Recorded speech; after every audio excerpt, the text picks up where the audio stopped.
Bonjour, petite vidéo rapide aujourd'hui sur les DNP. Je vous avais fait sur la précédente vidéo en tout cas un récapitulatif des différentes techniques d'achat-revente, très court terme, moyen terme, long terme.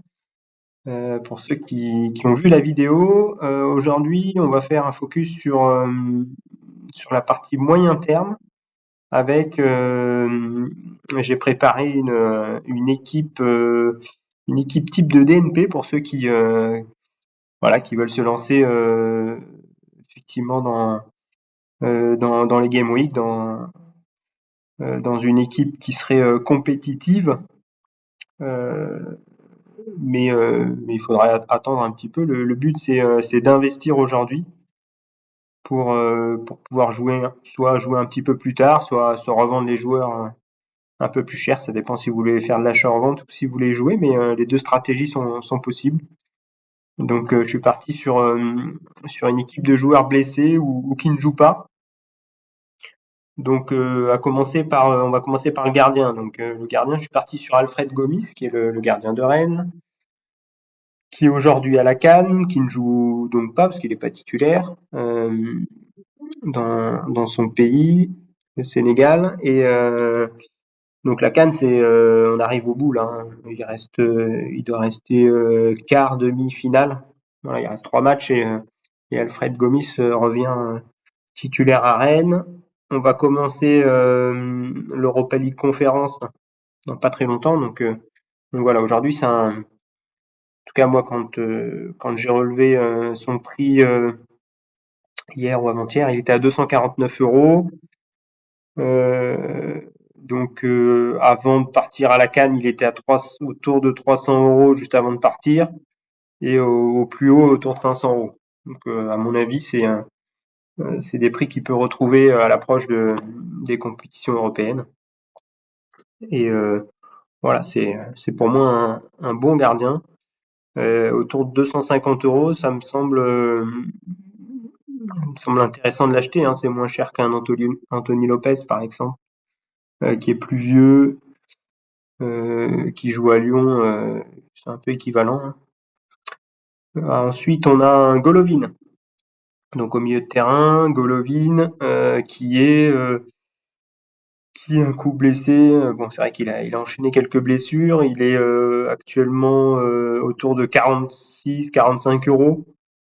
Juste avant sa blessure, 70 euros parce il revenait juste de blessure. Mais voilà, quand il est en forme au plus haut niveau, c'est 175 euros. Si vous le gardez jusqu'à la Coupe du Monde, il va sans doute prendre de la valeur parce qu'il est titulaire avec son équipe de Russie. Donc voilà, ça me paraît, c'est toujours un pari, hein, parce qu'on ne sait pas s'il va être épargné par les blessures, mais dès qu'il est épargné par les blessures, on sait qu'il joue et qu'il prend de la valeur et qu'il a des bonnes notes. Donc voilà, au milieu, donc dans mon bonus, j'ai mis aussi un autre milieu qui est Federico Chiesa.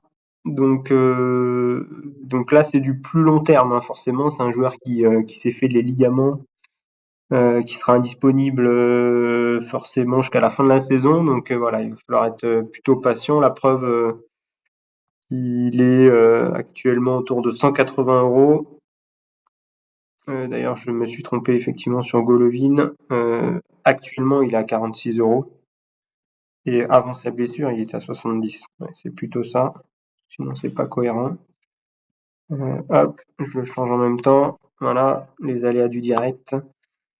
Donc Chiesa autour de 180 euros avant la blessure, il coûtait le double et au plus haut 570 euros.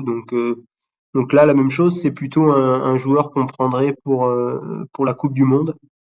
Bon, si l'Italie se qualifie, bien sûr, à suivre. Il faut pas se précipiter de toute façon dans l'achat. Si vous pouvez l'avoir autour de 150 euros, à mon avis, ça me semble être une bonne affaire, surtout il avait des très bonnes notes sur le jeu. En défense, Diomandé. Donc là, il est sur le retour, hein. Il a repris l'entraînement, il est dans le groupe. Il va pas tarder, à mon avis, à revenir. Et pour l'instant, il est autour de 50 euros. avec avant sa blessure 100 euros, 108 euros, je l'avais noté, avec un plus haut à 130 euros. Voilà, si s'impose titulaire, c'est un U23, il a 20 ans. Quand on voit que Lukeba est à plus de 300 euros, on se dit que titulaire en défense centrale à faire des bonnes notes, ça peut être un joueur qui peut prendre de la valeur et qui peut même que vous pouvez aligner dans votre équipe U23 sans problème. C'est que des joueurs champion Europe, hein, plus que j'ai sélectionné là pour euh, pour prendre un petit peu moins de risques, parce que forcément avec des joueurs qui sont blessés, si on veut essayer de prendre un petit peu moins de risques, on s'appuie soit sur des jeunes, soit sur des des joueurs du championnat européen. Voilà. Donc le dernier, c'est là par contre, on est plus sur un pari, Conrad de la Fuente de Marseille, ailier gauche, qui est actuellement autour de 44 euros. Je pense qu'il faut essayer de l'acheter autour de 40 euros. Ça me semble quand même une belle affaire. Avant de se blesser, il était à 68. En début de saison, autour de 188 euros. Si j'ai un conseil à vous donner, c'est effectivement d'attendre peut-être un petit peu, hein, parce qu'il est en concurrence avec Luis Enrique. Donc si Luis Enrique part, vous suivez le mercato, hein, si vous voyez qu'il part, Luis Enrique, qui est son concurrent, ça peut ouvrir une porte, hein, pour Conrad de la Fuente. Surtout qu'on a Bakambu qui est arrivé. Suivre aussi le dossier Milik.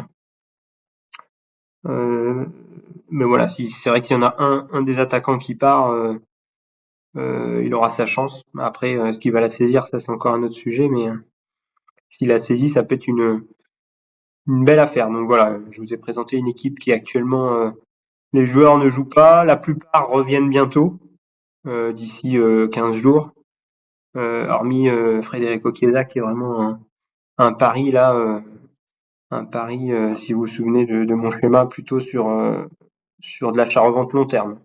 Donc, mais bon, il reste jeune, 23 ans, international italien. À mon avis, il n'y a pas de risque, mais il faut être patient.